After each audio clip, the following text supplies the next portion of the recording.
Some stories feel like they're torn from the pages of a Hollywood script, but this one is chillingly real. It's a story about how a man's cruelest words, meant to bury his ex-wife, ended up becoming the punchline to the biggest joke in New York society. Marcus Thorne, a man who built his empire on perception, told anyone who would listen that his ex-wife Genevieve was past her prime, a 45-year-old woman too old to date. He basked in the glow of his 20-something girlfriend and the pitying glances thrown his ex-wife's way. He thought he had won, but he forgot one simple rule: the brightest spotlights can cast the darkest shadows.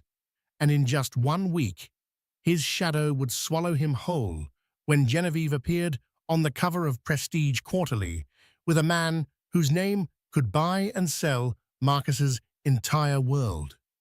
This is the story of how a woman erased by her husband became the most envied woman in the city.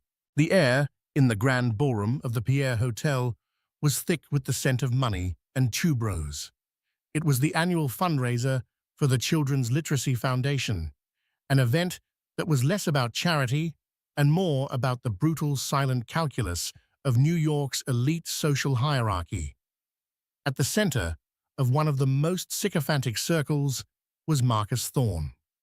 At 48, he was a man sculpted by ambition and the finest personal trainers. His real estate empire, Thorne Properties, was a testament to his ruthlessness, and his recent divorce was, in his eyes, another successful acquisition freedom. Hanging on his arm was Kinsley Monroe, a 24-year-old influencer whose primary skill was looking perpetually surprised and delighted. Her laughter was a high tinkling sound that punctuated Marcus's booming pronouncements. "The market's soft, but only for the weak," Marcus declared to a rapt audience of hedge fund managers and their wives. "You have to be bold. You have to shed dead weight." He gave Kinsley's waist a possessive squeeze, a gesture that wasn't lost on anyone. He was talking about business, but everyone knew he was also talking about Genevieve. His divorce from Genevieve Reed, his wife of 20 years, had been finalized 6 months prior. For 2 decades, Genevieve had been the silent partner in his ascent. She was the one who'd charmed the old money families, who'd remembered the names of their children and their favorite charities, who'd turned their stark modernist penthouse into a warm, inviting home where deals were sealed over her perfectly curated dinner parties. She had put her own promising career as an art historian on indefinite hold to build the Thorne empire. Her payment was a summary execution of their marriage delivered on their 20th anniversary. Later in the evening, fueled by vintage champagne and an overinflated sense of self, Marcus was holding court near the silent auction tables. Robert Sinclair, a rival developer, sauntered over, a smirk playing on his lips. "Marcus, good to see you," Robert began, his eyes flicking to Kinsley. "You're looking revitalized." "I am Bob. I cut out the carbs." Marcus chuckled, and his cronies laughed on cue. "And other unnecessary baggage." "Speaking of," Robert lowered his voice conspiratorially, "I saw Genevieve the other day at the Met. She was, well, she was there." The unspoken words hung in the air. She looked drab. She looked lost. She looked old. Marcus's face hardened. The mere mention of her name felt like a stain on his triumphant evening. He wanted the world to see him as a man reborn, not a man who'd simply traded in his wife for a newer model. He needed to control the narrative. "Genevieve," he said, his voice loud enough for several people to turn. He adopted a look of mock pity. "Bless her heart. I wish her the best, I truly do. But let's be honest." He leaned, in his voice a stage whisper that carried across the polished marble. "The woman is 45. She gave me the best years of her life, and I'm grateful." He paused for dramatic effect. "But she's past her expiration date. She's simply too old to be in the dating game now. Who's going to want a woman her age starting over? It's a tragedy, really." The words were a dagger, sharp and precise. A few people winced. Some of the women contemporaries of Genevieve exchanged uncomfortable glances, but the men, they nodded with a grim sort of understanding. Kinsley just giggled, tightening her grip on his arm, her youth a shield against the casual cruelty of his statement. What Marcus didn't notice was the quiet figure standing just behind a large floral arrangement, Penelope Penny Davies, Genevieve's best friend, and a well-connected journalist who had heard every single venomous word. Her eyes narrowed, and she discreetly tapped a note into her phone. Miles away, in a quiet apartment on the Upper West Side that felt more like a library than a home, Genevieve Reed was unaware of the final public nail her ex-husband was hammering into the coffin of her dignity. She was surrounded by books on Renaissance art, the scent of old paper, a comforting balm. The divorce had left her financially secure, but emotionally hollowed out. She had spent 20 years orbiting Marcus, her own light dimmed to make his shine brighter. Now, in the sudden darkness, she felt invisible. Her phone buzzed. It was Penny. "Jen, are you sitting down?" Penny's voice was tight with fury. "I'm always sitting down these days," Genevieve replied with a weak laugh. "What's wrong?" Penny recounted the conversation word for brutal word. Genevieve listened in silence, her hand gripping the armrest of her chair so tightly her knuckles turned white. Each syllable was a physical blow. Past her expiration date, too old to date. A tragedy. It wasn't just that he had said it was that he had said it with such dismissive, public pity. He hadn't just divorced her, he was trying to erase her, to define her as a relic of his past, a used thing with no future value. When Penny finished, the silence on the line was heavy. "Jen, are you there?" A single tear traced a path down Genevieve's cheek. She wasn't sad. The sadness had been a dull ache for months. This was something new. This was a cold, clarifying rage. "I'm here, Penny," she said, her voice surprisingly steady. "Thank you for telling me. What are you going to do?" Genevieve looked around her apartment, at the books that were her only companions, at the reflection in the dark window of a woman she barely recognized. Marcus had built his world on perception. He believed he had crafted her public image as a pitiable, forgotten woman. "I'm going to change the narrative," she said, the words feeling like a vow.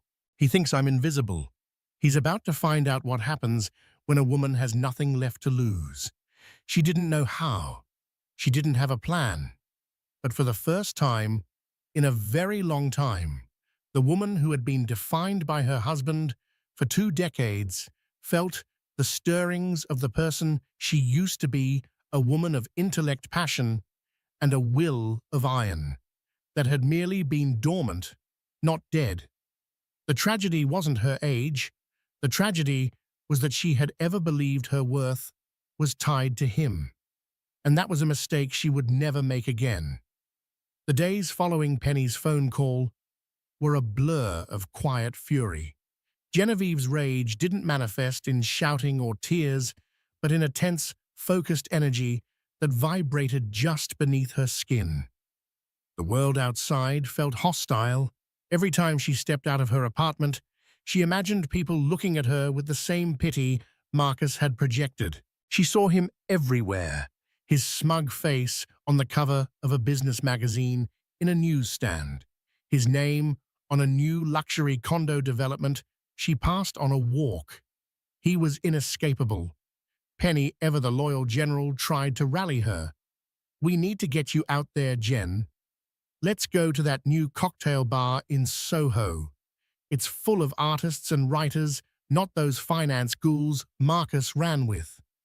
And do what Penny Genevieve asked listlessly, turning the pages of a book on the works of Artemisia Gentileschi. Parade myself around like a prize mare, hoping someone notices I'm not quite ready for the glue factory. Stop that. Stop talking like him, Penny scolded gently. His words are poison. Don't drink it. It's hard when he's poured it into the city's water supply. Despite her friend's efforts, Genevieve retreated further into her shell. She felt like a ghost, haunting the life she once had.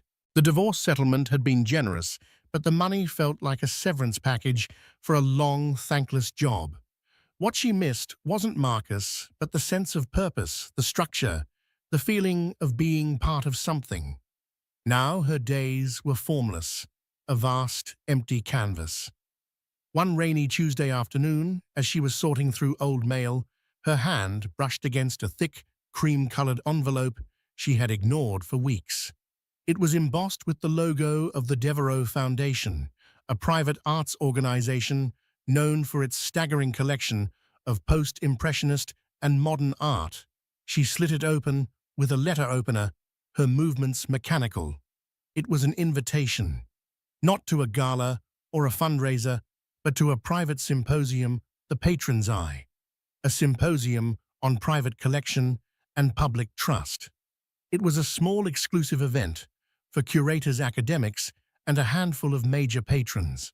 She realized with a jolt that her name was still on their list from her days as a doctoral candidate long before she became Mrs. Marcus Thorne. Her first instinct was to toss it. The thought of walking into a room full of people, of making small talk, was exhausting. She would be an outsider, a relic from a different life. Then her eyes fell on the list of speakers. The keynote address was to be given by Dr. Alistair Finch. The name sent a strange hum through her. Alistair Finch was a legend, but also a ghost. He was a tech billionaire, the architect behind the revolutionary data encryption firm Aegis, a company so powerful and ubiquitous that it ran silently in the background of half the world's digital transactions. But unlike his peers, Finch was pathologically private. He gave no interviews, had no social media presence, and was rarely photographed. His only known public passion was art. He was rumored to possess one of the most significant private art collections in the world, a collection no one had ever really seen. Genevieve had followed his rumored acquisitions for years, the way a sports fan follows their favorite team. He bought with a scholar's eye, not an investor's. He'd once paid a record-breaking sum for a minor landscape by Camille Pissarro, not because it was famous, but because it was the last piece Pissarro painted before his eyesight began to fail, and the brushwork told a story of urgency and fading light. This was a man who understood art not as a commodity, but as a language. The symposium was the next day. An idea wild and terrifying began to form in her mind. What if she went not to meet anyone, not to network, not to prove Marcus wrong, but for herself? To spend a day in a world that had once been her entire universe, to hear people speak the language she loved, to feel for just a few hours like the woman she was before she became a wife. "I'm going out," she told Penny on the phone that night. "A miracle where to, should I get my heels? No. It's something for me." The next day, Genevieve stood before her closet, a place filled with designer dresses and power suits chosen to complement Marcus's image.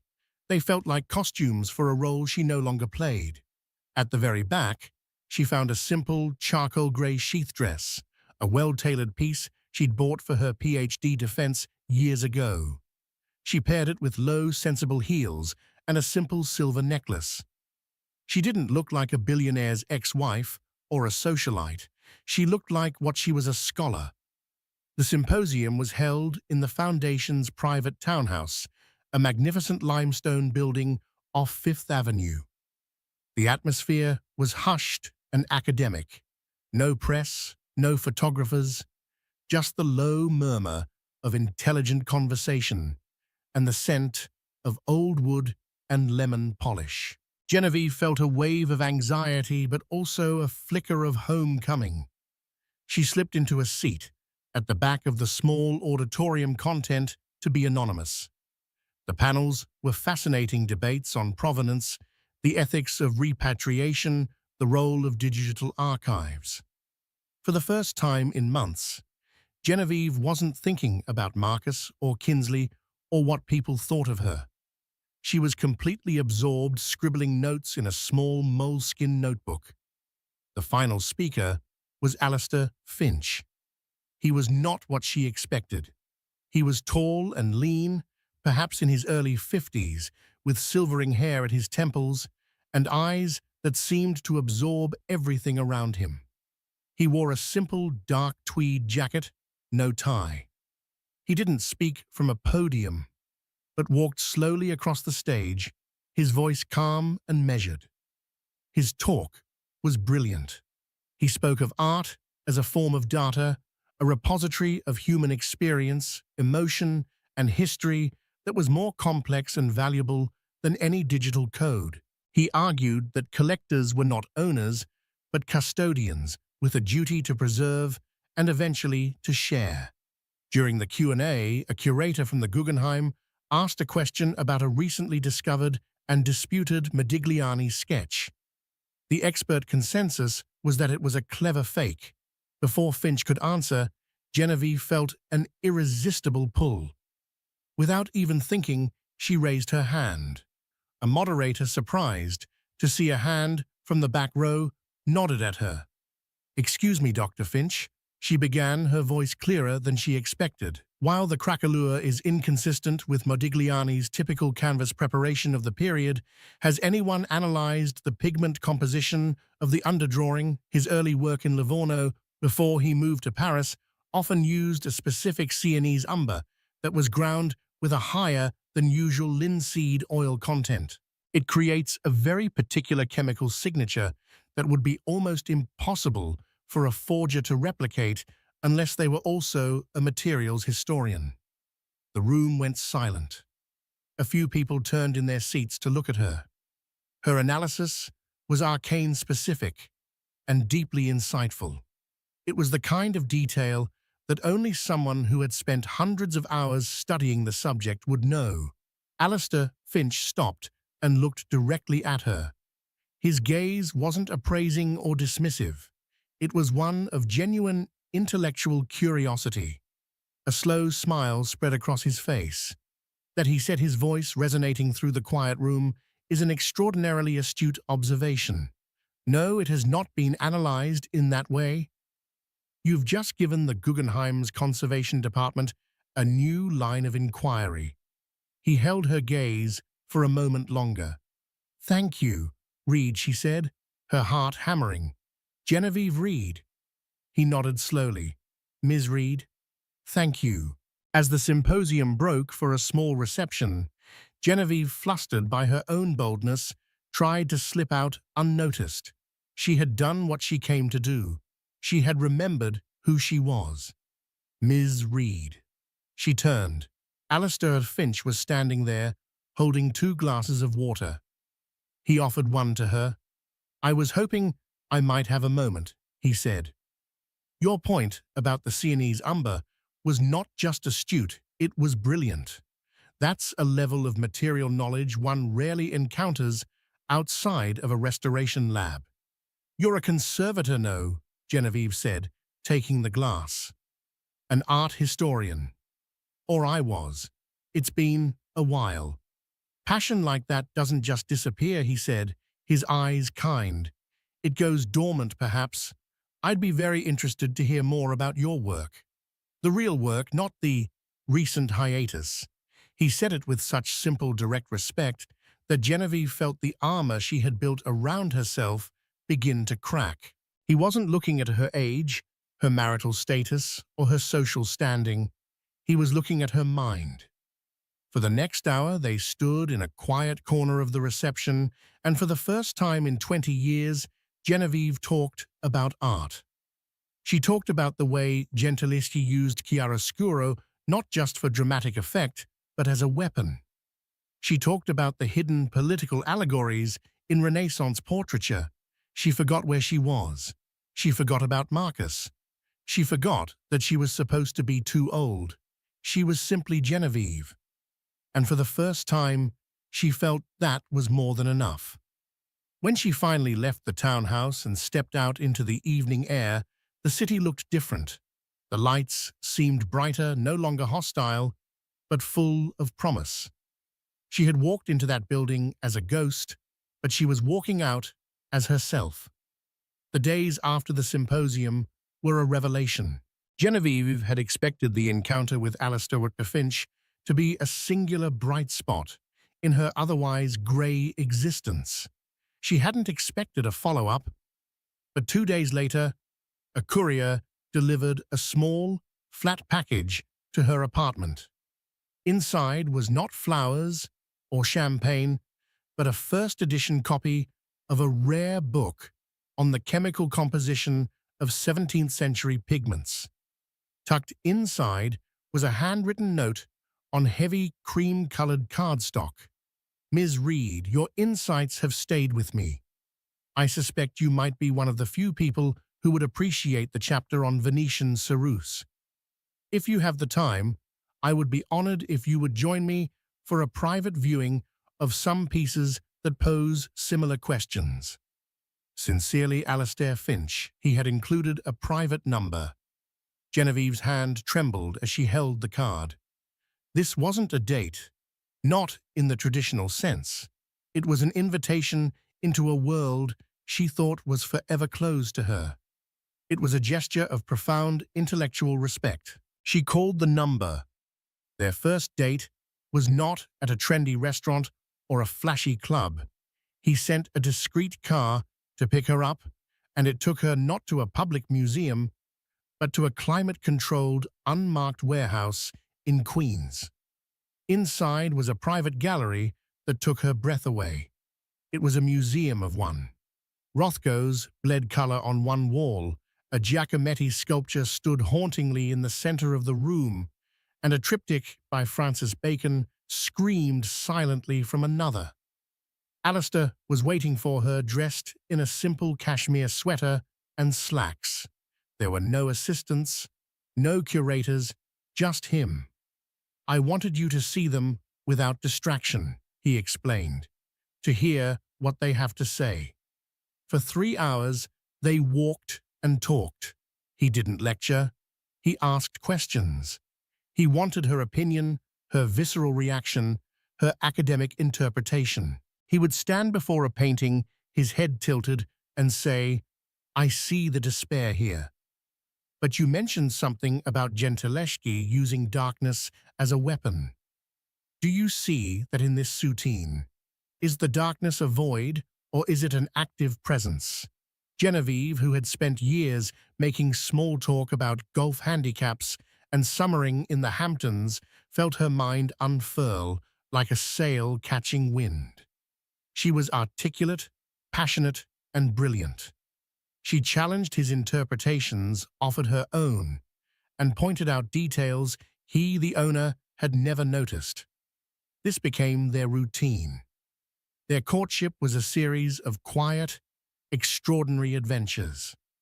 One day, he flew her on his private jet to Chicago, not for a shopping spree on Michigan Avenue, but to spend 2 hours in a conservation lab at the Art Institute, looking at a newly acquired Degas sculpture under a microscope. Another evening, they didn't go out at all. He came to her apartment, and they sat on her floor, surrounded by her art books, arguing playfully about the influence of Japanese woodblock prints on Van Gogh.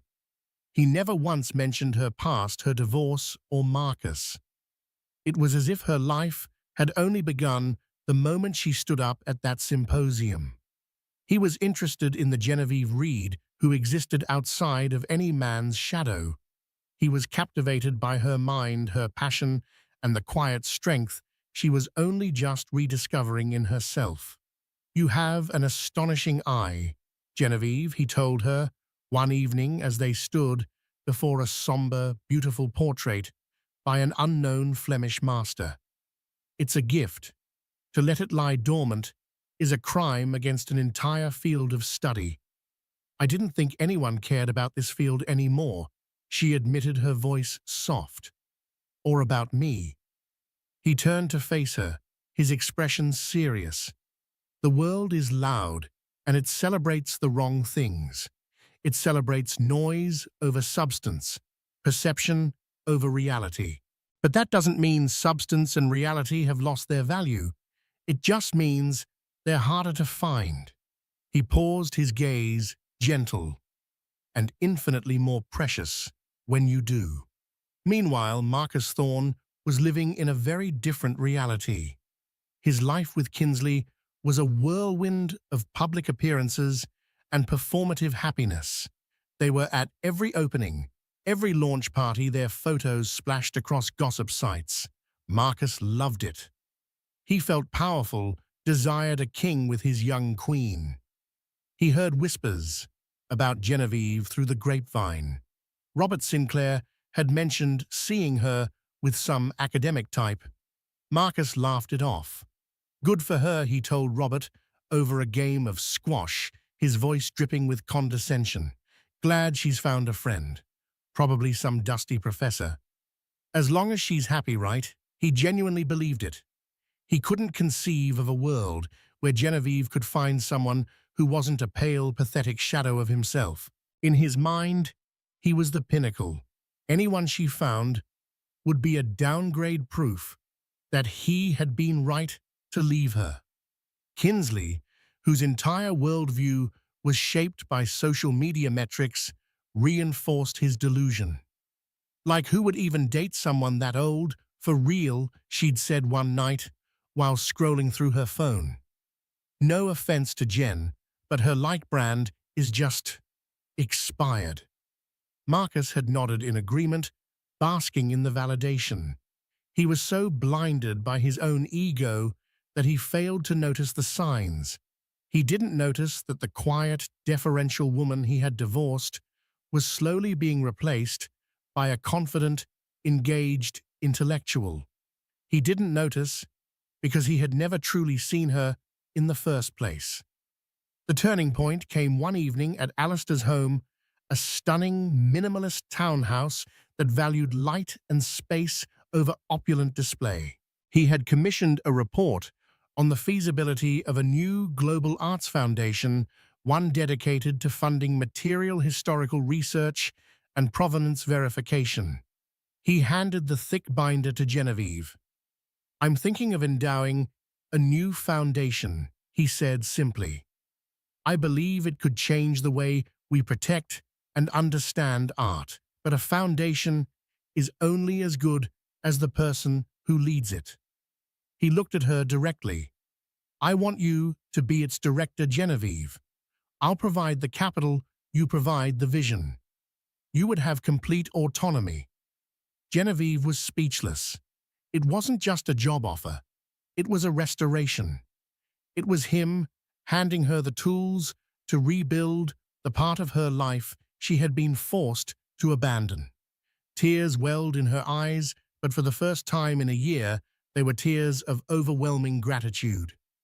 "Alistair, you don't have to answer now," he said kindly, "but know that I see you, Genevieve Reed, and I think you are extraordinary."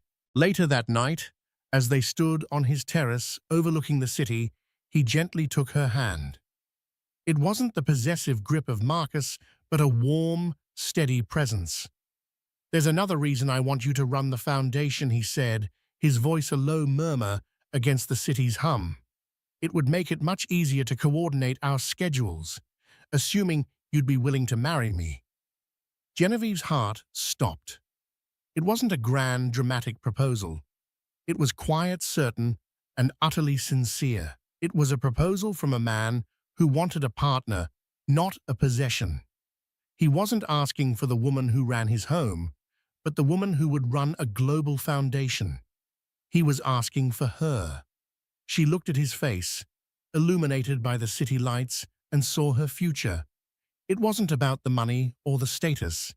It was about respect. It was about being seen. "Yes," she whispered. "Yes, Alistair, I will marry you." They sealed their engagement not with a diamond ring selfie for Instagram, but with a quiet toast of champagne, their conversation turning immediately to the exciting plans for their future and for the foundation. They were a team. Neither of them gave a single thought to Marcus Thorne. But in a different part of the city, the gears of fate were grinding, preparing for a revelation that would shatter one man's carefully constructed world and expose the hollowness at its core. The quiet courtship was over. The storm was about to break. The next week began like any other for Marcus Thorne. He woke up in his sterile, glass-walled penthouse, Kinsley still asleep beside him, her face smushed into a silk pillowcase. He went through his morning routine with the precision of a machine: a cold plunge, a custom-blended protein shake, and a scan of the financial news on his tablet. He was on top of the world, and he knew it. A major deal to develop a new luxury tower on the west side was nearing completion, a deal that would cement his legacy as one of the city's premier developers. He arrived at his office at Thorne Properties, a monument of steel and ego in Midtown, feeling invincible. His assistant, a nervous young woman named Chloe, greeted him with his usual espresso. "Good morning, Mr. Thorne. Your 10 o'clock with the zoning board is confirmed." "Excellent, Chloe. Any fires I need to put out?" he asked, striding toward his corner office. "No, sir. Everything is quiet." But everything was not quiet. Out on the newsstands of New York City, a different kind of story was breaking. It wasn't on the front page of the Wall Street Journal or in the gossip columns of the Post. It was on the cover of Prestige Quarterly, a sophisticated, influential magazine read by the old money and the truly powerful. It was the kind of magazine Marcus desperately wanted to be in, but never was. They favored substance over flash. The cover was a masterpiece of understated elegance. It was a black-and-white photograph shot by a world-renowned photographer. In it, Genevieve Reed was laughing, not a posed, self-conscious laugh, but one of genuine, unadulterated joy. She wasn't wearing a ball gown, but a simple, elegant cashmere sweater. Her hair was loose, and her face, the face of a 45-year-old woman, was luminous.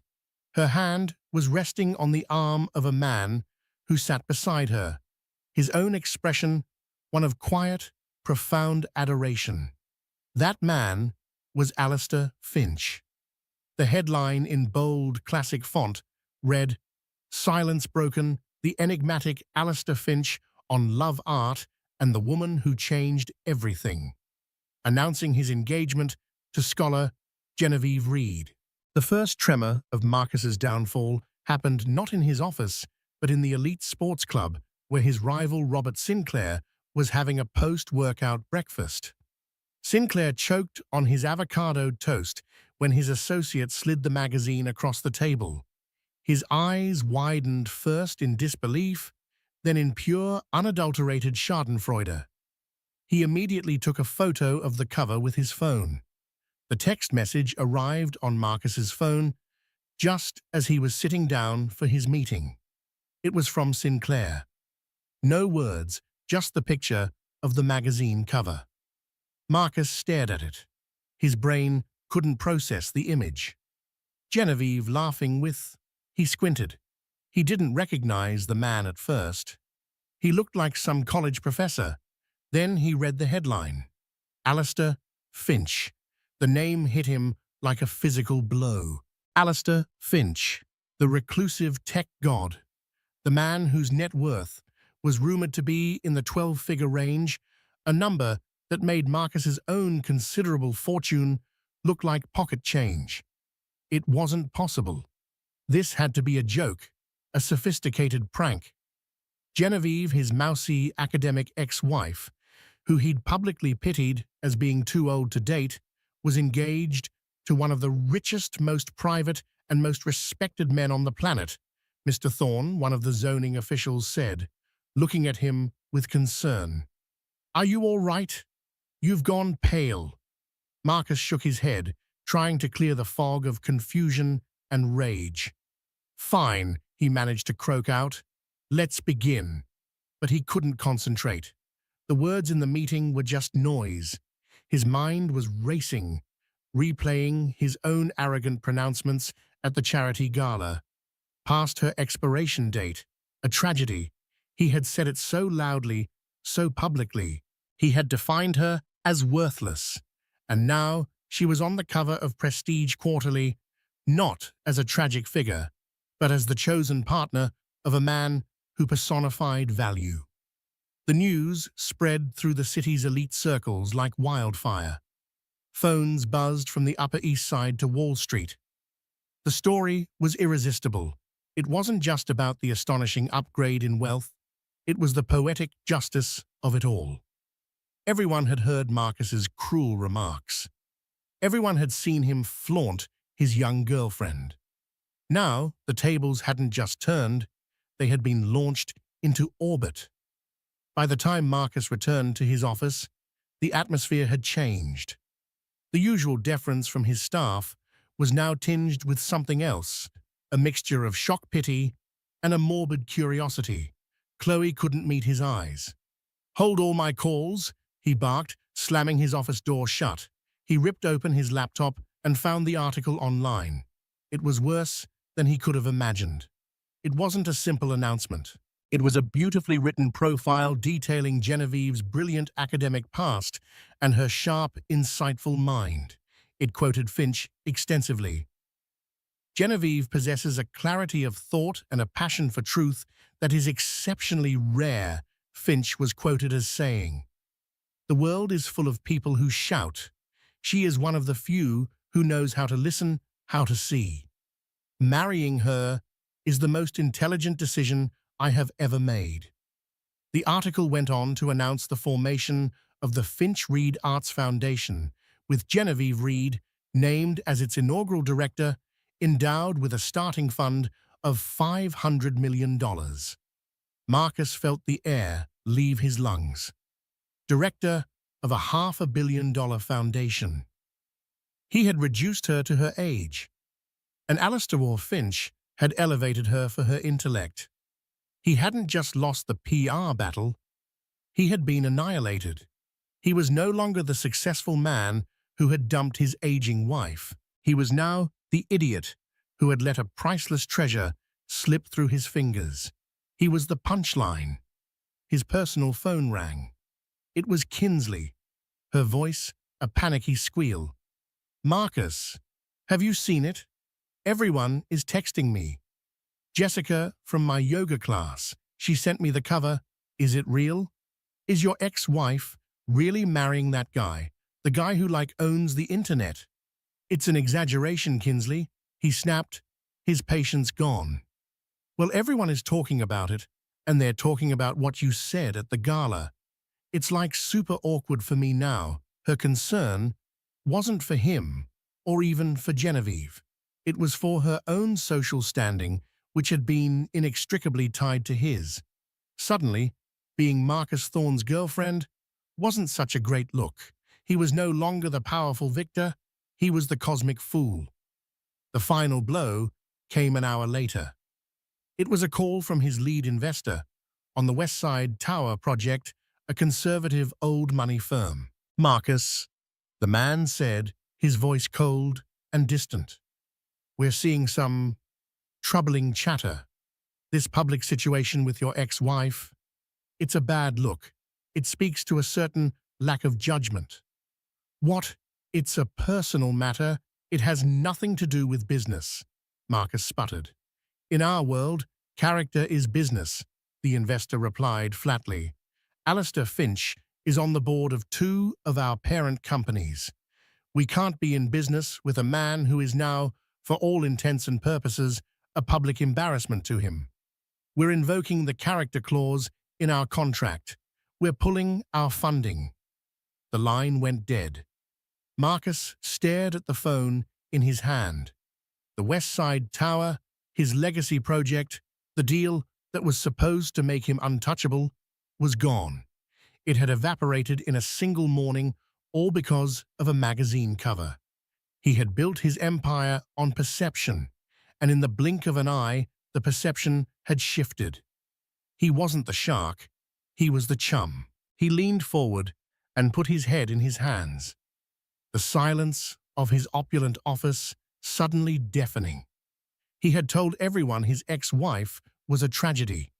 He was just now realizing the tragedy was his own. Humiliation is a powerful acid. For Marcus Thorne, it burned through his ego, his reputation, and now his finances. The collapse of the West Side Tower deal sent shockwaves through his company. Thorne Properties was heavily leveraged banking on the success of that project. The public withdrawal of a major investor on a character clause was a signal to every other bank and a partner. Marcus Thorne was a bad bet. Credit lines tightened. Whispers of insolvency started to circulate. His personal life was disintegrating just as quickly. Kinsley, whose allegiance was to status, not to a man, saw the writing on the wall. Their arguments became more frequent and vicious.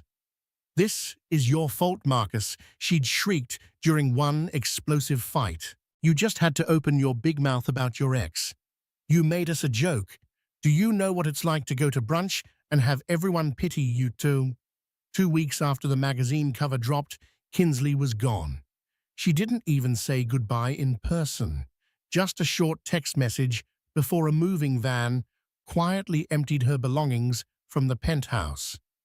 Her Instagram was scrubbed of all photos of him, replaced by cryptic posts about new beginnings and cutting out toxic energy. Broken and increasingly desperate, Marcus did the one thing he never thought he would do. He tried to contact Genevieve.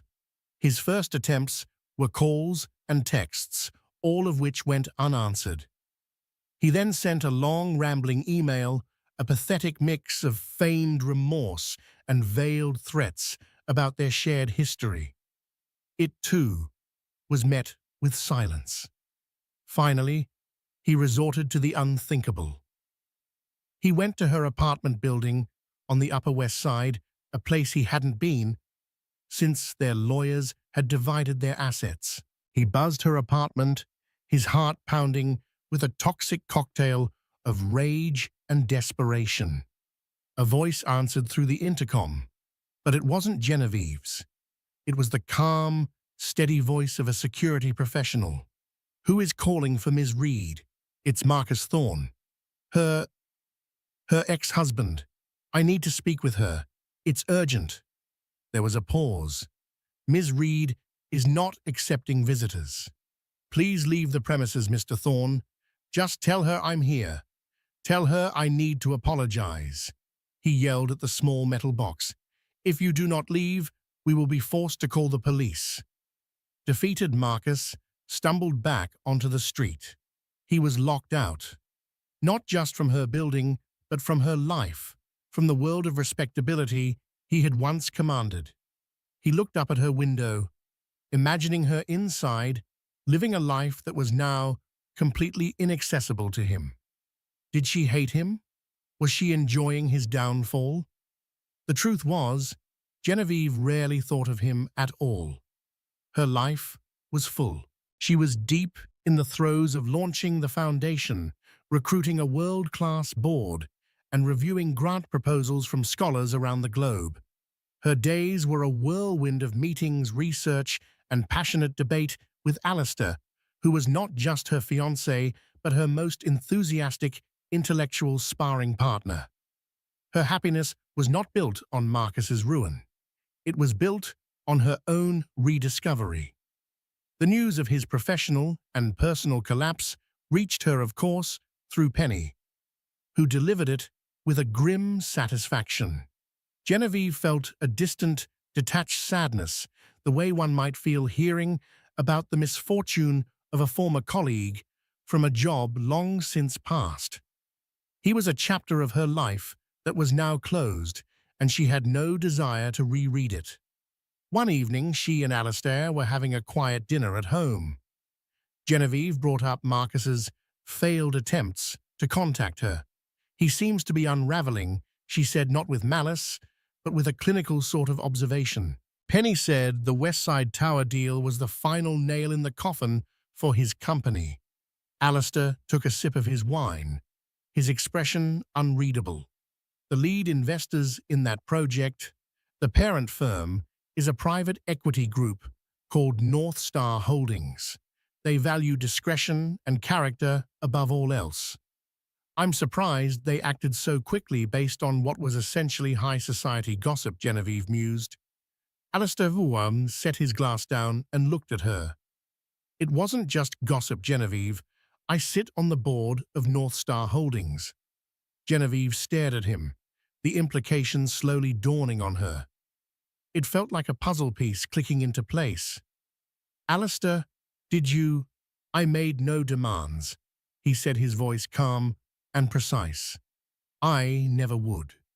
Your revenge, if you can call it that, was living a life so full and happy that he became irrelevant. That was your victory, and it was perfect. He paused, choosing his words carefully. However, at our quarterly board meeting, the subject of our portfolio's risk exposure came up. I simply shared my opinion as a board member that any venture associated with a man who displayed such profoundly poor judgment, cruelty, and public instability as Marcus Thorne was, by definition, an unacceptable risk. Character, as I believe they told him, is business. The board agreed. It was a simple, logical business decision. It was the ultimate twist. Marcus's downfall wasn't cosmic karma or bad luck.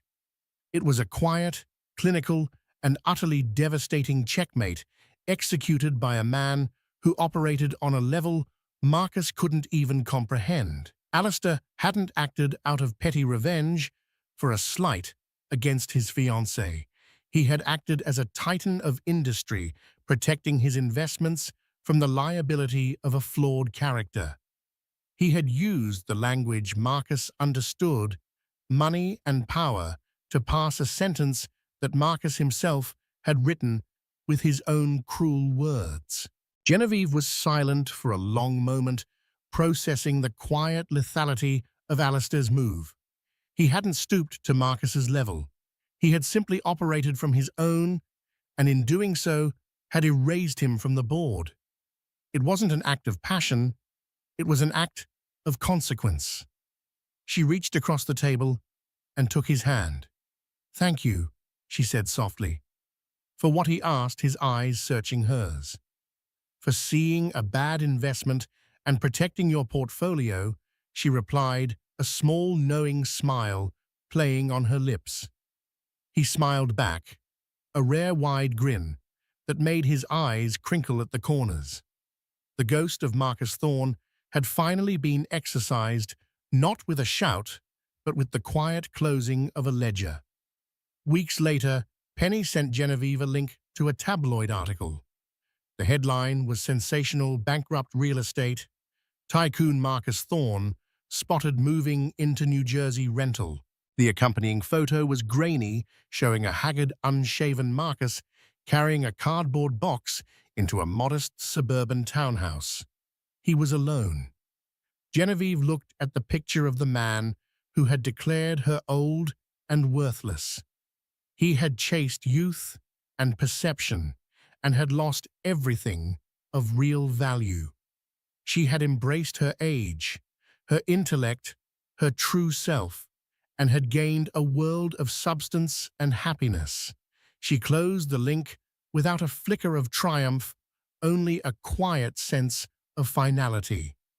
She turned back to the stack of proposals on her desk, her mind already on the future, a future she was building on her own terms. The narrative was at last hers to write. 6 months later, the Finch Reed Arts Foundation held its inaugural exhibition. The event was not held in a stuffy hotel ballroom, but in a beautifully restored cast-iron building in Chelsea, its industrial bones now housing a state-of-the-art gallery. The air buzzed not with the brittle chatter of social climbers, but with the excited murmur of artists, curators, and academics from around the world. The exhibition, curated and conceived entirely by Genevieve, was titled Palimpsest: The Stories Beneath. It was a stunning collection of works where artists had painted over older canvases or where restoration had revealed hidden histories. At the center of the room, on a simple dais, stood Genevieve Reed. Dressed in a striking deep blue gown that was elegant rather than ostentatious, she radiated a calm, self-possessed authority. She was not Alistair Finch's wife tonight. She was Director Reed, and this was her stage. A palimpsest, she began, her clear voice carrying through the wrapped hall, is a manuscript on which later writing has been superimposed on effaced earlier writing. It is a metaphor for memory, for history, for the truth that what is erased is never truly gone. It remains waiting for a careful eye to uncover it. In the audience, Alistair watched her, his pride a quiet, palpable force. He stood not at the front, but slightly to the side, allowing her the full spotlight. He was not the source of her light. He was simply happy to stand in its warmth. Near the back of the crowd, a familiar face watched with a look of stunned disbelief. It was Robert Sinclair Marcus's old rival. He'd wangled an invitation, because this was now the most important room to be in New York. He remembered Marcus's sneering words at the gala with perfect clarity. Too old to date. A tragedy. He looked at the radiant, brilliant woman commanding the attention of the art world's most powerful figures and felt a chill. Marcus had seen a faded manuscript and tried to burn it. Alistair Finch had seen the same manuscript, recognized its priceless value, and given its author the tools to write her own magnificent new story. The artists featured here teach us that nothing is ever truly finished, Genevieve concluded. We are all layered texts capable of being revised, restored, and reread in a new, more brilliant light. Thank you. The applause was thunderous and genuine. As Genevieve stepped down, she was surrounded by well-wishers. A venerable director from the Louvre congratulated her on her vision. A young, explosive artist whose work she'd championed hugged her with gratitude. After a few minutes, Alistair made his way through the crowd to her side. He didn't say a word, just offered her a glass of champagne, his eyes conveying everything. "You were brilliant," he murmured, for her ears only. "I was me," she said, a smile of pure contentment on her face. It was the simplest and most profound truth. Her past was not erased, but it no longer defined her. It was merely the effaced text beneath a far more interesting story, one whose most exciting chapters were still to be written. In the end, this isn't just a story about revenge. It's a powerful lesson in value. Marcus Thorne believed a woman's worth was tied to her youth and her proximity to a powerful man. He saw Genevieve as an asset whose value had depreciated. What he failed to understand is that things like integrity, intellect, and grace don't have an expiration date. They accrue interest. Genevieve's triumph wasn't marrying a billionaire. That was just the dramatic final act. Her real victory was rediscovering her own worth in a world that tried to tell her she had none. She didn't need a man to save her. She just needed to remember the brilliant woman she was before she ever met Marcus. Her story is a testament to the fact that the best revenge is not stooping to their level, but building a life so magnificent that they are no longer a part of your view. What did you think of Genevieve's incredible journey? Let us know in the comments below. And if you believe in the power of rewriting your own story, don't forget to hit that like button, share this video with someone who needs to hear it, and subscribe for more real-life dramas that will leave you thinking. The clinking of champagne glasses was the only sound louder than the frantic beating of Emma Vance's heart. She stood in a room dripping with old money and new ambition, a ghost at the engagement party of the man who had promised her forever just 6 months ago. Her ex-husband, Justin Croft, held court, his arm draped around his new fiancée, a woman who looked like she was sculpted from diamonds and disdain. Then he saw Emma. A cruel smile played on his lips as he raised his glass, silencing the room. What he said next was meant to destroy her, to erase her completely. But he had no idea that a single untraceable phone call was about to make him the biggest fool in the city and turn the woman he called nothing into one of the most powerful people he would ever know. The ballroom of the Atherton Hotel was a galaxy of glittering chandeliers and even more glittering people. Emma felt like a speck of dust caught in a sunbeam, visible only to be judged. She didn't know why she'd come. Maybe it was a morbid need for closure, a foolish desire to show Justin that she was fine, even though every part of her felt like it had been shattered and poorly glued back together. Her simple navy dress, once her favorite, felt like a thrift store hand-me-down next to the couture gowns that floated through the room. Justin Croft, her ex-husband, was in his element. As a rising star at the private equity firm Sterling & Locke, he moved with the predatory grace of a shark who knew he owned the ocean. His fiancée, Tiffany Sterling, the daughter of the firm's founding partner, of course, was his perfect accessory. Blonde, beautiful, and breathtakingly wealthy. Emma tried to stay near the back, nursing a glass of sparkling water, but a former friend of the couple, a socialite named Beatrice, spotted her. Emma. "My God, I didn't expect to see you here. How brave." The word brave was coded in so much pity it felt like an insult. The conversation drew Justin's attention. He glided over Tiffany, attached to his arm. "Ellie," he said, his voice smooth and cold. "Surprised you came. I thought you'd be at home. What is it you do now? Doodling in that little sketchbook of yours?" The small crowd around them chuckled. Emma's freelance illustration work had always been a point of contention. He'd called it a childish hobby. "I wanted to wish you well, Justin," she said, her voice tighter than she wanted. Tiffany looked her up and down, a dismissive flick of her eyes. "That's sweet." She cooed, the sound as artificial as the giant diamond on her finger. Justin's smile widened. This was what he wanted an audience. He raised his champagne flute, tapping it with a manicured nail. The chatter in the room quieted as people turned to face him. "Friends, family," he began, his voice resonating with false sincerity. "Thank you all for coming to celebrate my and Tiffany's future. It's a future built on strength, ambition, and a shared vision." He paused, his eyes finding Emma in the crowd, and he pinned her with his gaze. "You know, people say you learn from your past, and I certainly have. My first marriage," he let out a short, derisive laugh, "was a lesson in charity, a starter marriage, if you will." A wave of snickers rippled through the guests. Emma felt her blood run cold. This wasn't just an insult. It was a public execution. "I tried," Justin continued, performing for the room. "I really did. I tried to build her up, to give her some ambition, some drive. But you can't make something out of nothing." He shrugged, a gesture of faux helplessness. "She was a nice girl, but ultimately she was just a placeholder. She was nothing special, had nothing to offer. She was and is nothing." The word hung in the air, heavy and suffocating. Nothing. He had summarized her love, her support, her sacrifices, the years she'd put her own dreams on hold to prop up his, into that single brutal word.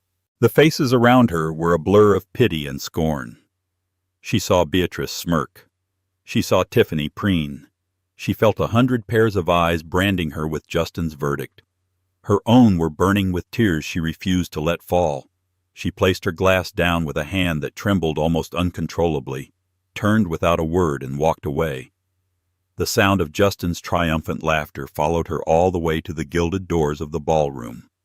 She stumbled out into the cool night air of downtown Boston, the city lights blurring into a painful watercolor. She leaned against the cold stone of the hotel, gasping for air, feeling the full weight of the humiliation crush her. He hadn't just broken her heart. He had tried to obliterate her very identity. Her phone buzzed in her clutch. She ignored it. It buzzed again, and again. Annoyed, thinking it was her best friend Chloe checking in, she finally pulled it out. The caller ID was an unknown number with a New York area code.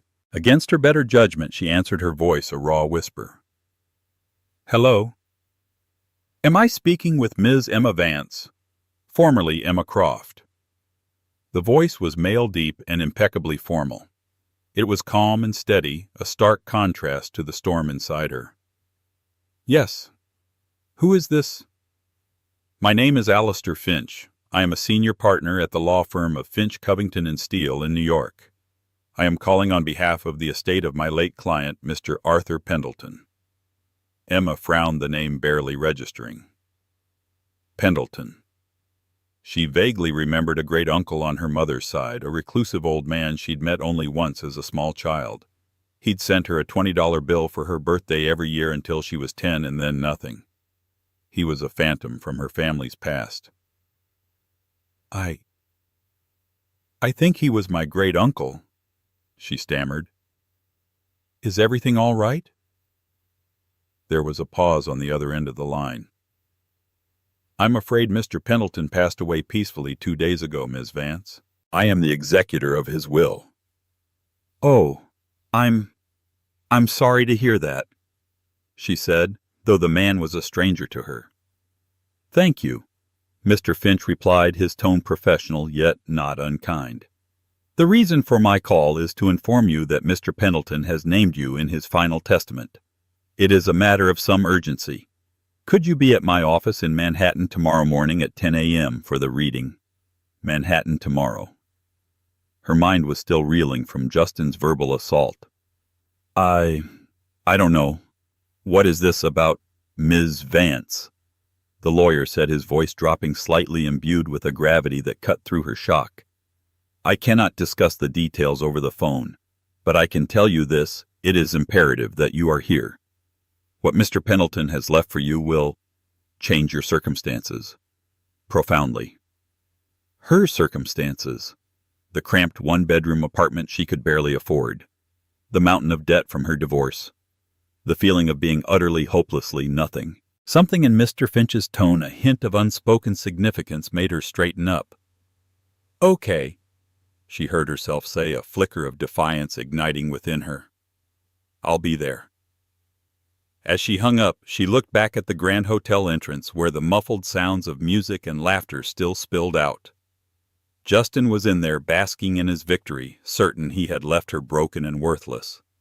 A placeholder. Nothing. For the first time all night, a genuine, albeit watery smile touched Emma's lips. She had no idea what awaited her in New York, but it had to be better than what she was leaving behind.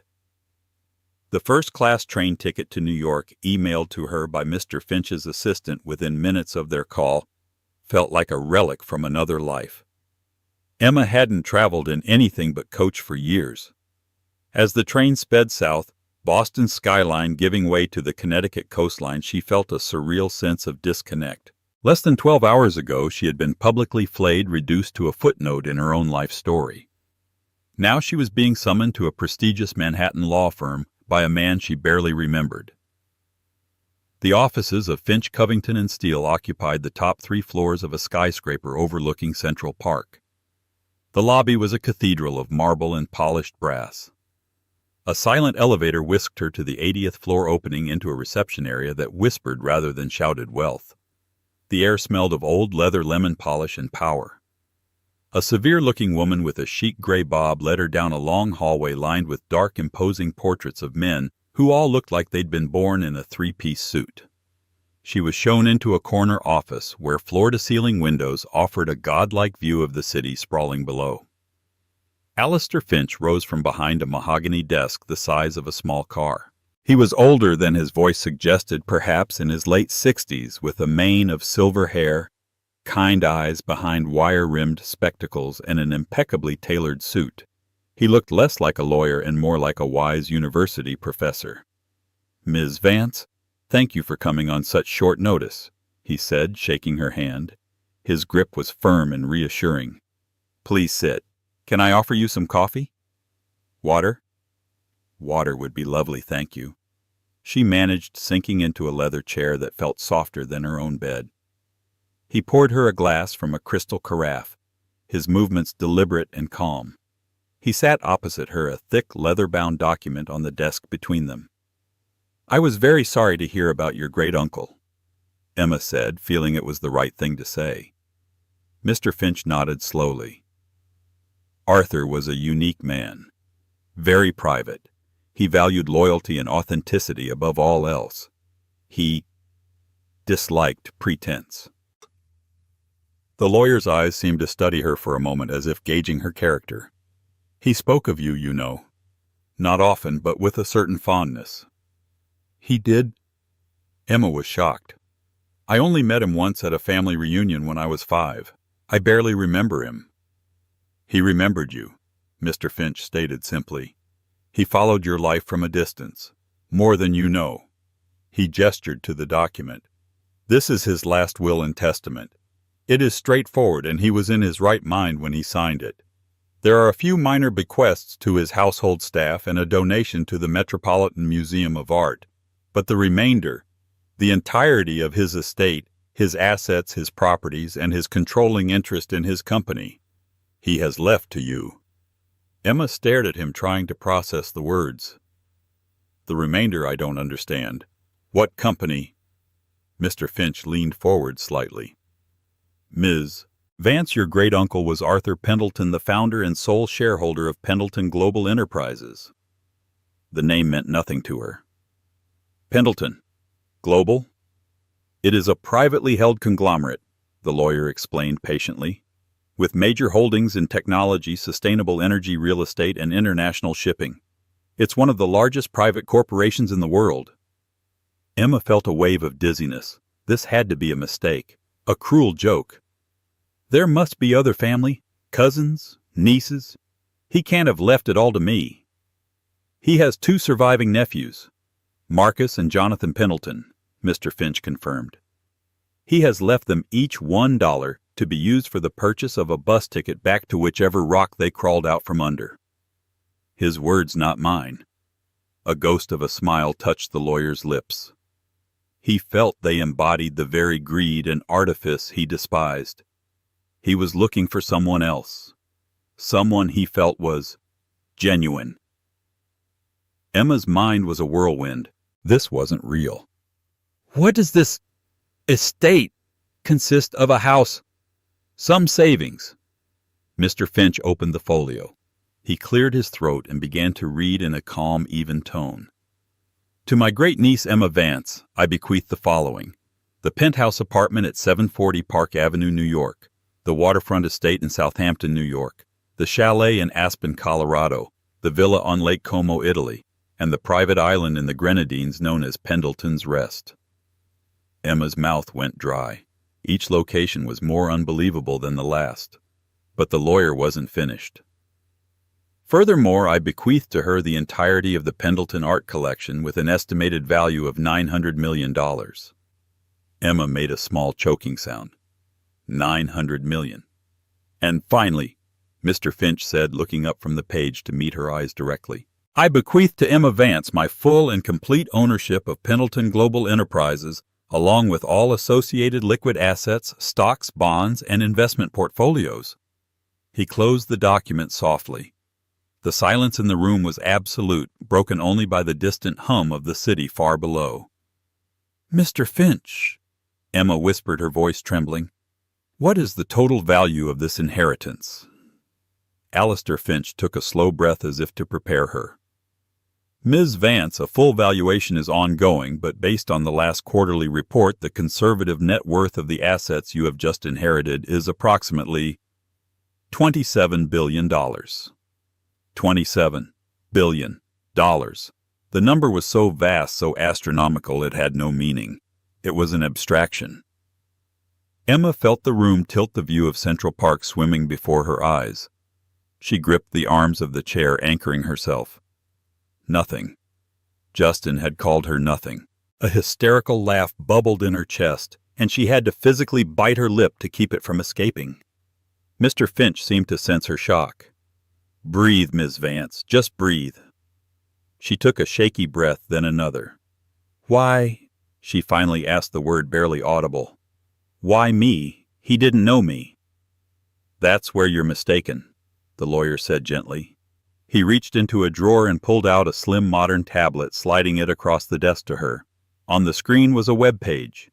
It was her own personal art blog, the one she poured her heart into, filled with her delicate, whimsical illustrations of city life and quiet moments.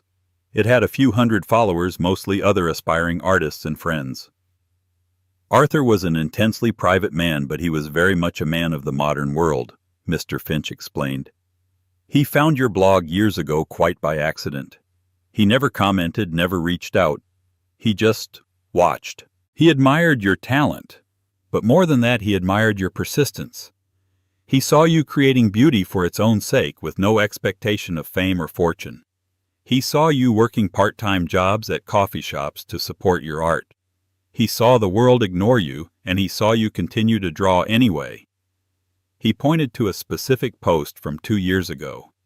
It was a simple ink drawing of a bird trying to build a nest on a windswept branch with a caption she'd written. "Some days you just have to build even if the wind is against you." "He showed me this one," Mr. Finch said softly. "He told me, 'That girl has steel in her spine, Alistair. She just doesn't know it yet.'" He believed that someone who could create value from nothing was the only person he could trust with everything he had built. The tears she had held back at the party finally came, but they weren't tears of humiliation. They were tears of disbelief, of grief for a man she'd never known, and of a staggering, terrifying vindication. An eccentric, reclusive billionaire had seen more worth in her quiet doodles than her own husband had seen in their entire marriage. Mr. Finch pushed a series of documents across the desk toward her, along with an elegant fountain pen. "These are the preliminary papers. They acknowledge your acceptance of the inheritance and grant me temporary power of attorney to manage the immediate transition. It's the first step. The rest of your life, Ms. Vance, begins the moment you sign." Her hand was shaking so badly she could barely hold the pen. She looked down at the signature line. Emma Vance, not Emma Croft. The name of a woman standing on her own. She thought of Justin's smug, cruel face. She heard his voice echo in her mind. She was nothing. With a newfound resolve that felt like it was forged in the very core of her being, she pressed the nib to the paper. The ink flowed black and final. As she signed her name, she wasn't just accepting a fortune. She was reclaiming her story. Minutes after being told she was nothing, Emma Vance became one of the richest women in the world. Leaving the law office was like stepping out of a dream and into a world that was suddenly rendered in high definition. Mr. Finch had arranged for a black car, a discreet but luxurious sedan, to be at her disposal. The driver, a polite man named Thomas, addressed her as Ms. Vance, with a deference that was both unsettling and oddly affirming. She didn't go back to her cramped Boston apartment. There was nothing for her there. Instead, on Mr. Finch's advice, she was driven to the Park Avenue penthouse. The doorman, a stoic figure named George who had worked in the building for 40 years, greeted her with a respectful nod. "Welcome home, Ms. Vance. Mr. Pendleton always said you'd be along one day." The private elevator opened directly into the apartment, and Emma gasped. It wasn't a home. It was a kingdom in the sky.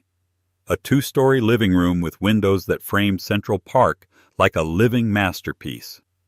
The space was filled not with opulent clutter, but with exquisite art, comfortable-looking furniture, and thousands of books.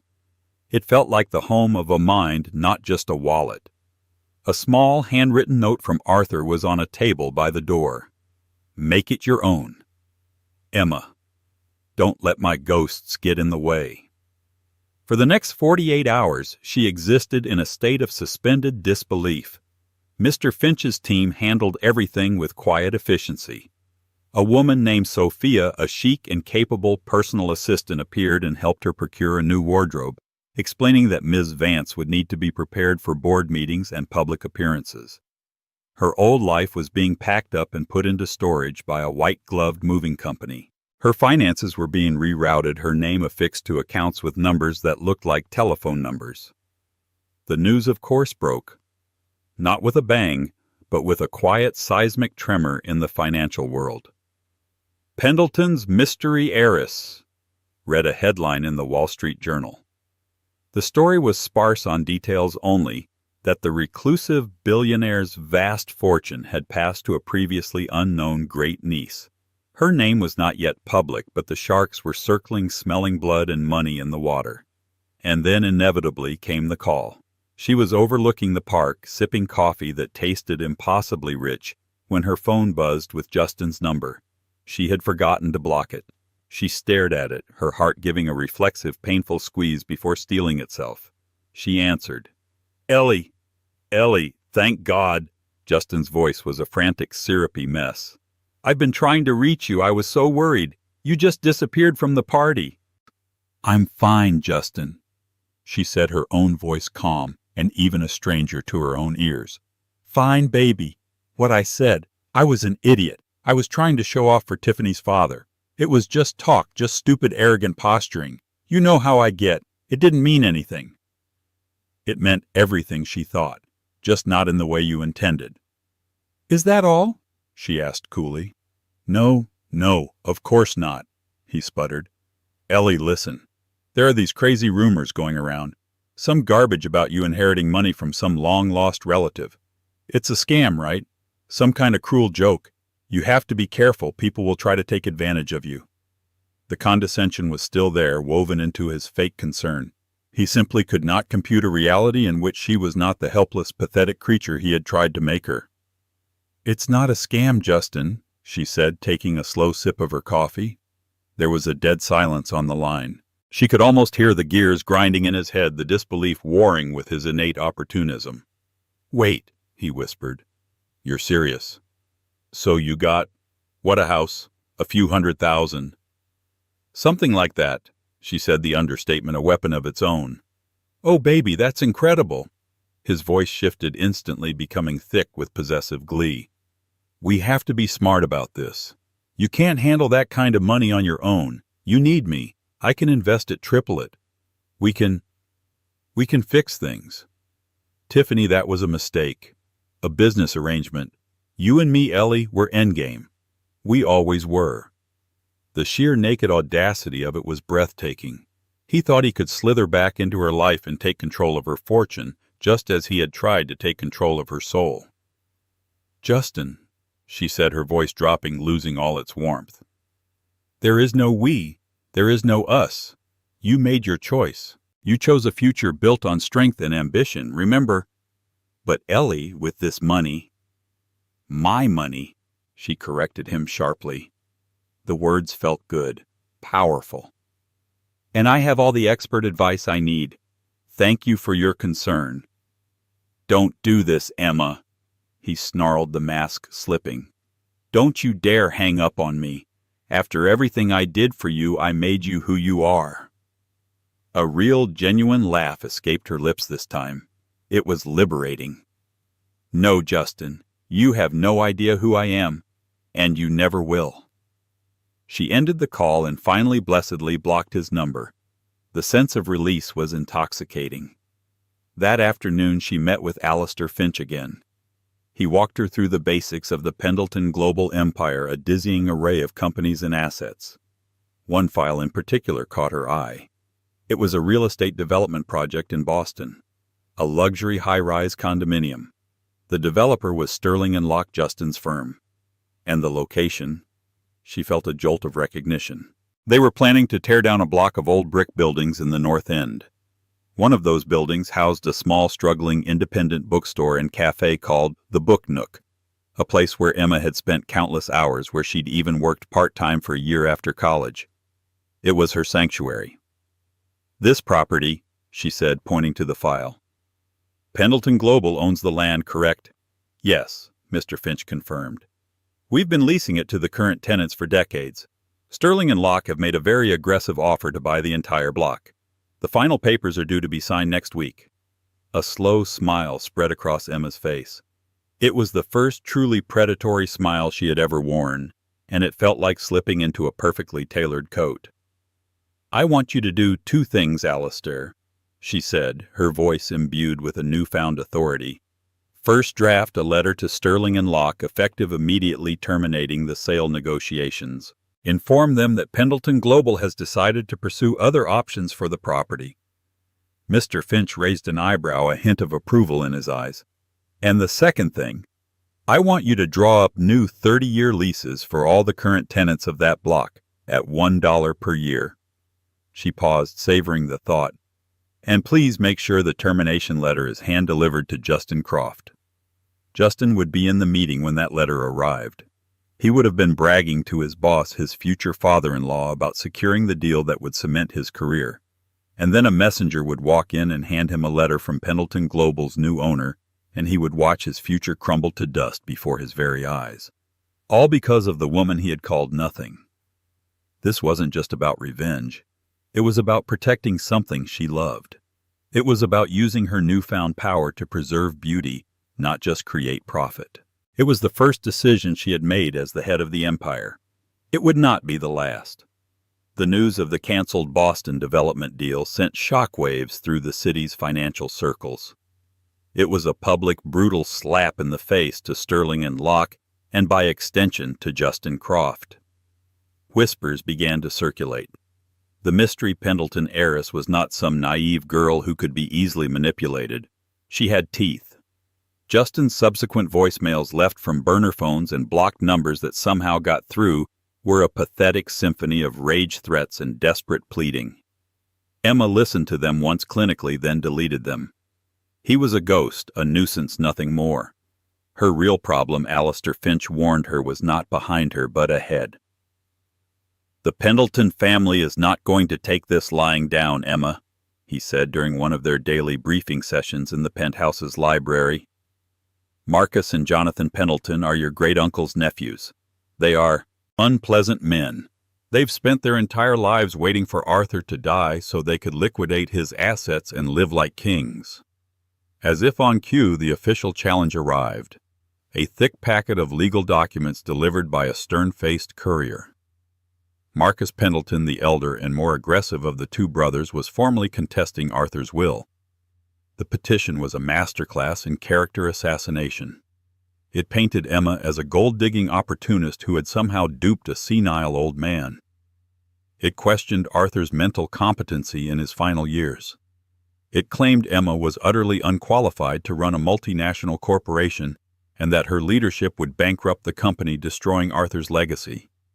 Their demand was simple. They wanted the will invalidated and the entire estate handed over to them, the rightful heirs.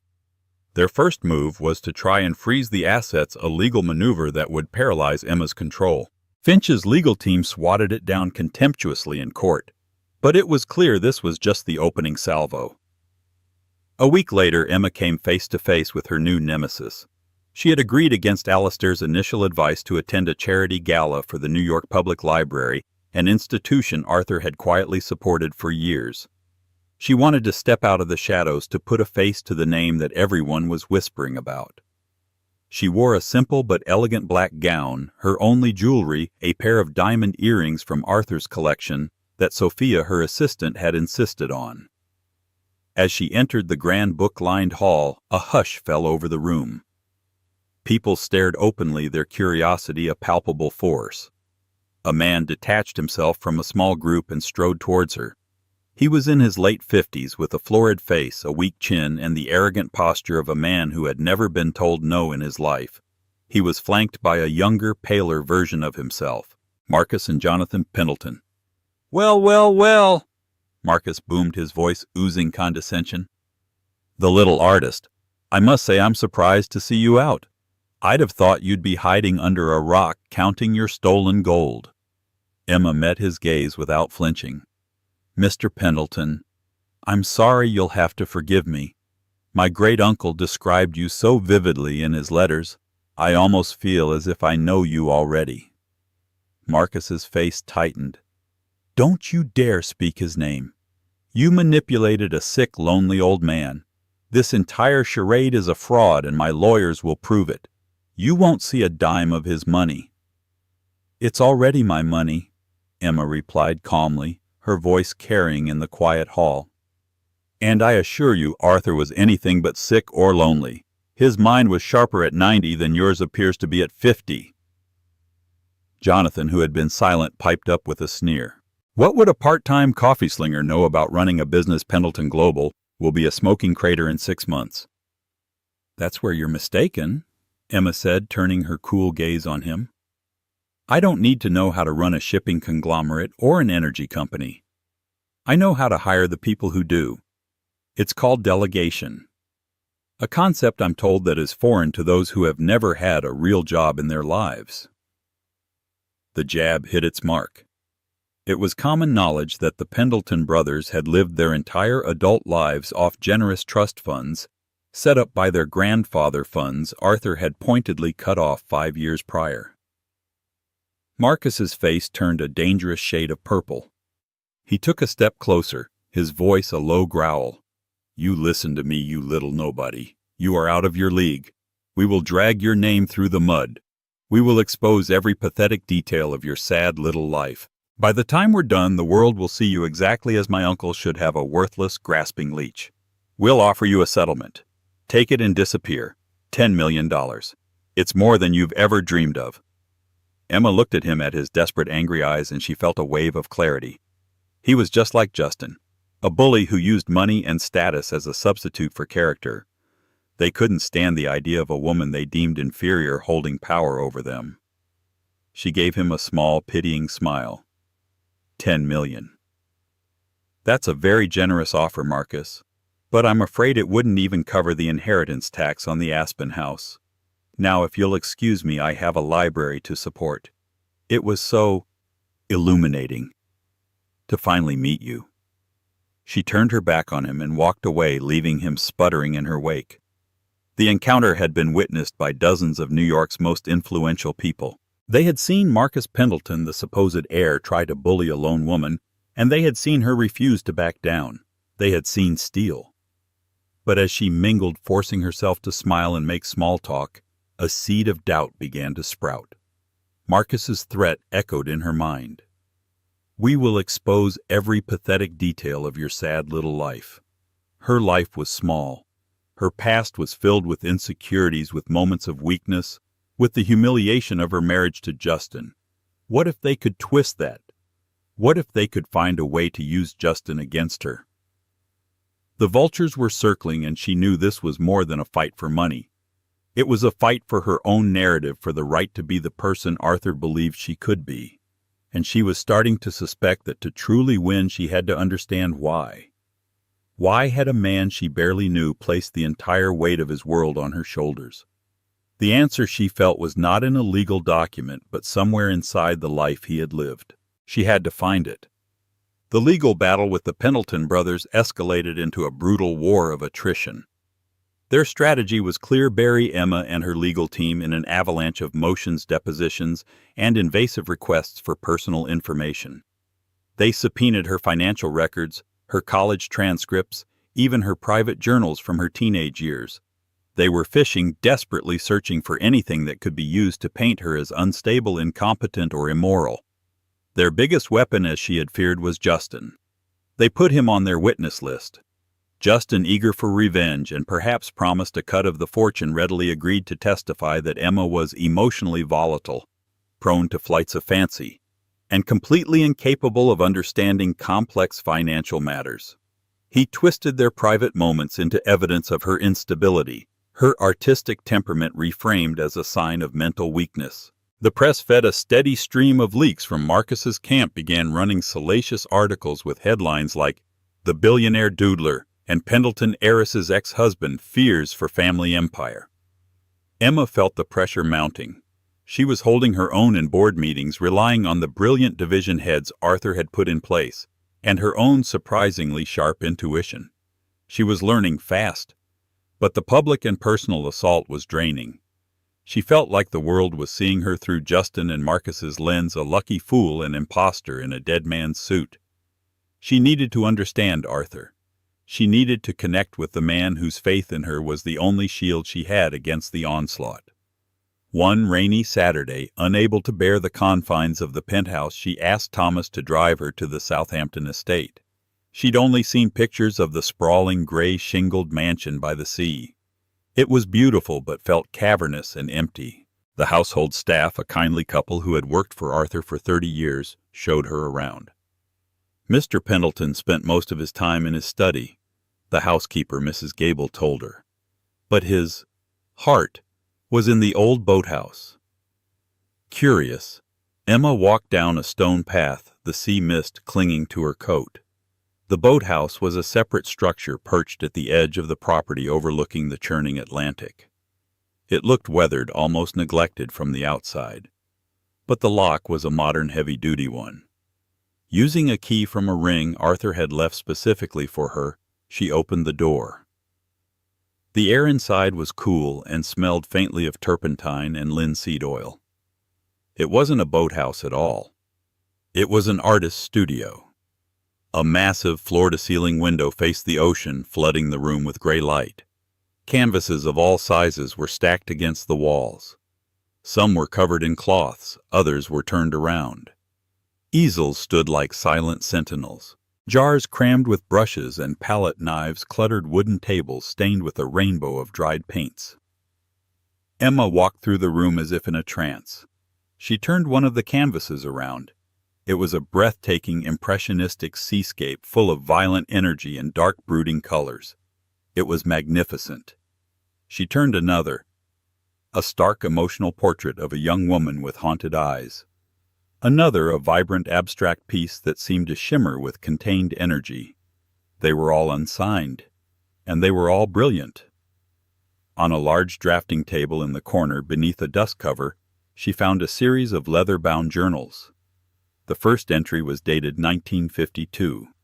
She opened it. The handwriting was the same elegant script as the note he'd left her in the penthouse. It was his diary. She sat down on a wooden stool and began to read. For hours she lost herself in Arthur Pendleton's world. He wrote of his lonely childhood, of being the sensitive, artistic son of a ruthless industrialist who saw art as a frivolous waste of time. He wrote of his secret passion for painting, of sneaking out to take classes under an assumed name. Father says a man builds things with steel and concrete, not with horsehair and pigment, he wrote in 1955. He will never understand that a painting can be stronger than a skyscraper.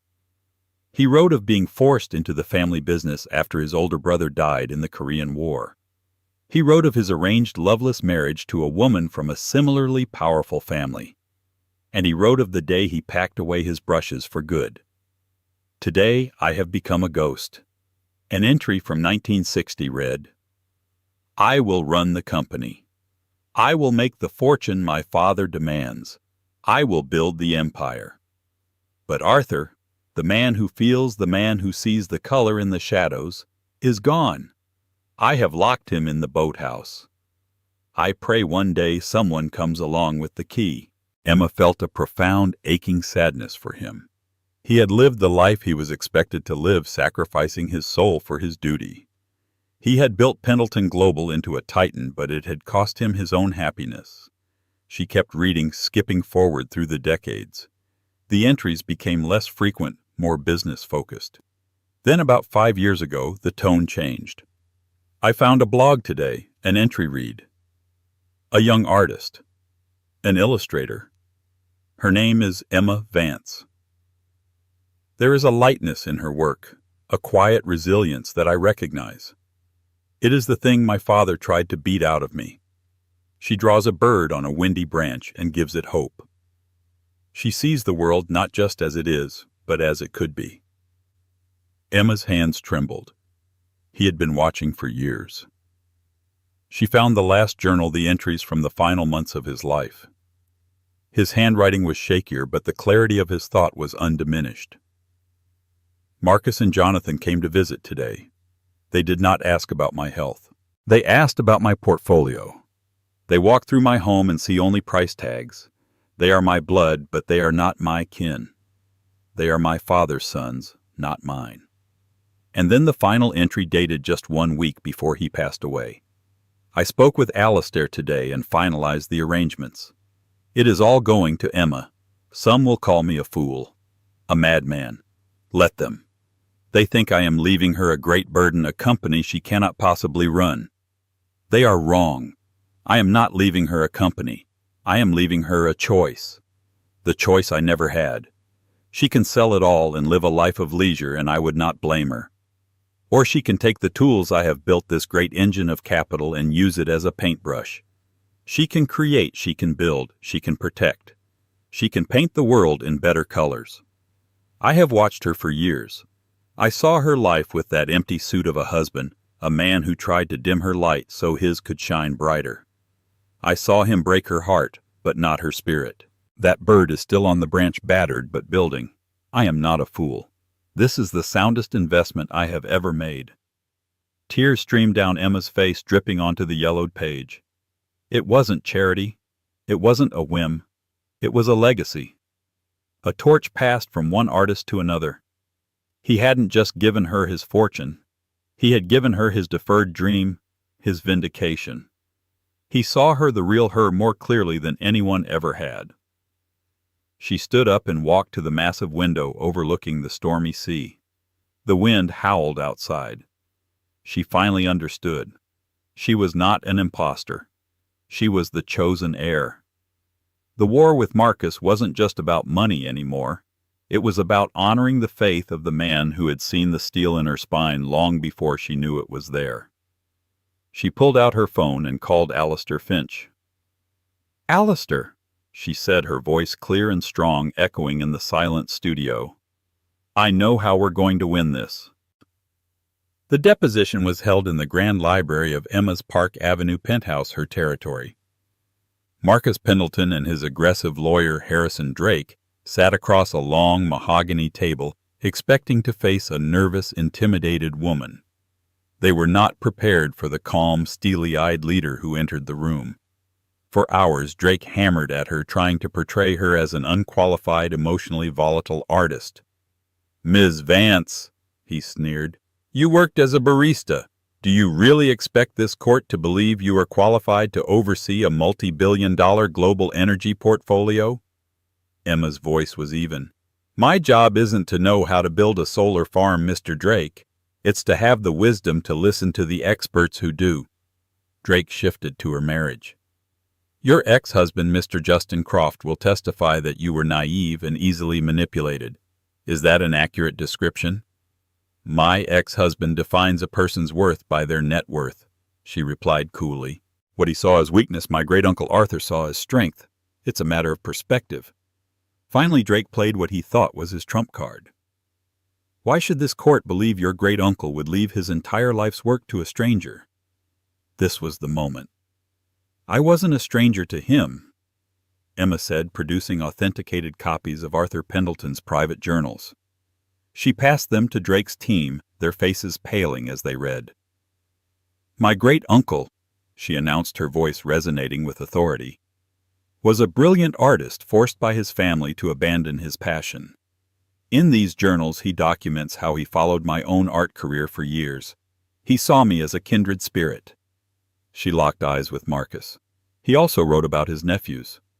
Allow me to quote his final entry. "They walk through my home and see only price tags. They are my blood, but they are not my kin. He didn't leave his fortune to me by mistake, Mr. Drake. He left it to a fellow artist, the only person he trusted to see his life's work not as a balance sheet, but as a blank canvas." The room was silent. She had single-handedly destroyed the foundation of their case. Drake, speechless, mumbled, "No further questions." Justin Croft was brought in next, unaware of what had just transpired. He arrogantly confirmed his sworn statements, painting Emma as a financially naive, emotional wreck. Then Emma's lawyer, Alistair Finch, took over. "Mr. Croft, do you recall a party where you gave a speech referring to Ms. Vance as nothing?" Justin stammered. "It was a poor choice of words." "I am not asking for an apology," Alistair said, his voice turning to ice. "I am establishing a fact. You, their star witness, declared my client to be nothing. Yet you are arguing she is less qualified than a man who was explicitly disinherited for being a greedy vulture. Your testimony is therefore worthless."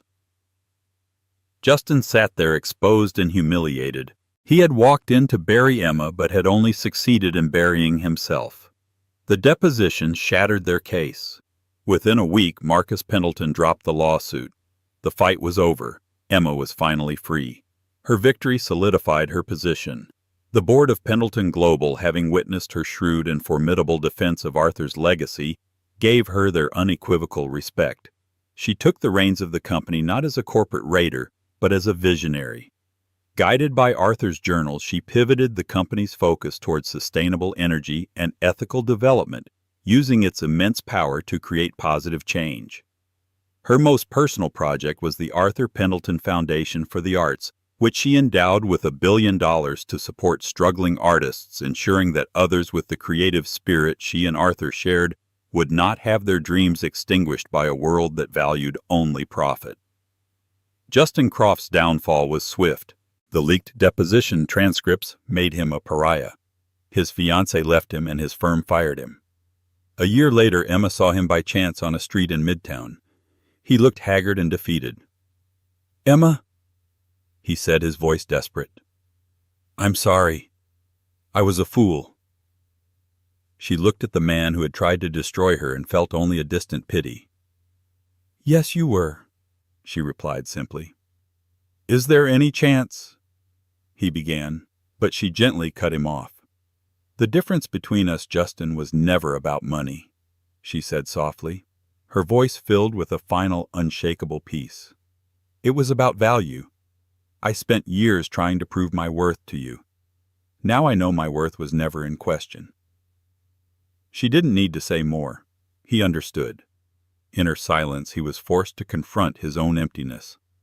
Emma got into her car without a backward glance. There was nothing for her in the past. Before her was a blank canvas, infinite and bright, and for the first time in her life she held the brush. Emma Vance's story isn't just about inheriting a fortune. It's about inheriting a future she had to learn to deserve. It's a powerful reminder that our true worth is never defined by the people who try to diminish us, but by the strength we find when we're left with nothing but our own character. She went from being publicly shamed to privately powerful, transforming not only her own life, but the lives of countless others. Her journey shows us that the greatest power isn't the money you have, but the good you choose to do with it. What would you do if you were handed a second chance of that magnitude? How would you rewrite your own story? If you were moved by Emma's incredible transformation from heartbreak to heroism, please hit that like button and share this story with someone who needs to be reminded of their own inner strength. Don't forget to subscribe and turn on notifications so you won't miss our next story of unbelievable twists of fate and incredible personal triumphs.